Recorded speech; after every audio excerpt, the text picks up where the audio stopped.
Sir ఇప్పుడు ఈ రాష్ట్రాన్ని అతి ఎక్కువ కాలం పాలించింది కాంగ్రెస్ పార్టీ. ఇవాళ మూసీలో ఇవాళ నల్గొండ జిల్లా ప్రజలు ఏదైనా బాధపడుతున్నారంటే దానికి ప్రథమ ముద్దాయి కాంగ్రెస్ పార్టీయే. ఎందుకంటే ఈ రాష్ట్రాన్ని ఎక్కువ రోజులు పాలించిందే కాంగ్రెస్ పార్టీ. మీరేం చేసిందని మమ్మల్ని మాట్లాడుతున్నారు.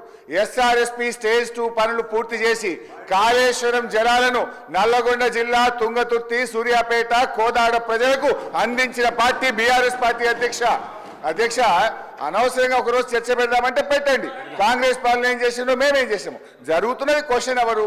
క్వశ్చన్కు సూటిగా ప్రశ్నకు ఆన్సర్ జరిగితే 10 ప్రశ్నలు వచ్చేటువంటి అవకాశం ఉంటుంది. ప్రతిరోజు 3 ప్రశ్నలకు 4 ప్రశ్నలకే సభ పోతుంది కనుక దయచేసి మీరు ఒక్కొక్క ప్రశ్నను సూటిగా ప్రశ్న సమాధానం చెప్పేట్టు చూడండి. మంత్రులు లేచి రాజకీయ ప్రసంగాలు చేస్తే మేము ఇంటరప్ట్ చేయాల్సి వస్తుంది. దానికి అవకాశం ఇవ్వద్దని మిమ్మల్ని కోరుతున్నాం. గౌరవ సభ్యులు. Thank you sir. సార్, ఈ ప్రశ్నోత్తరాల సమయం చాలా కీలకమైంది.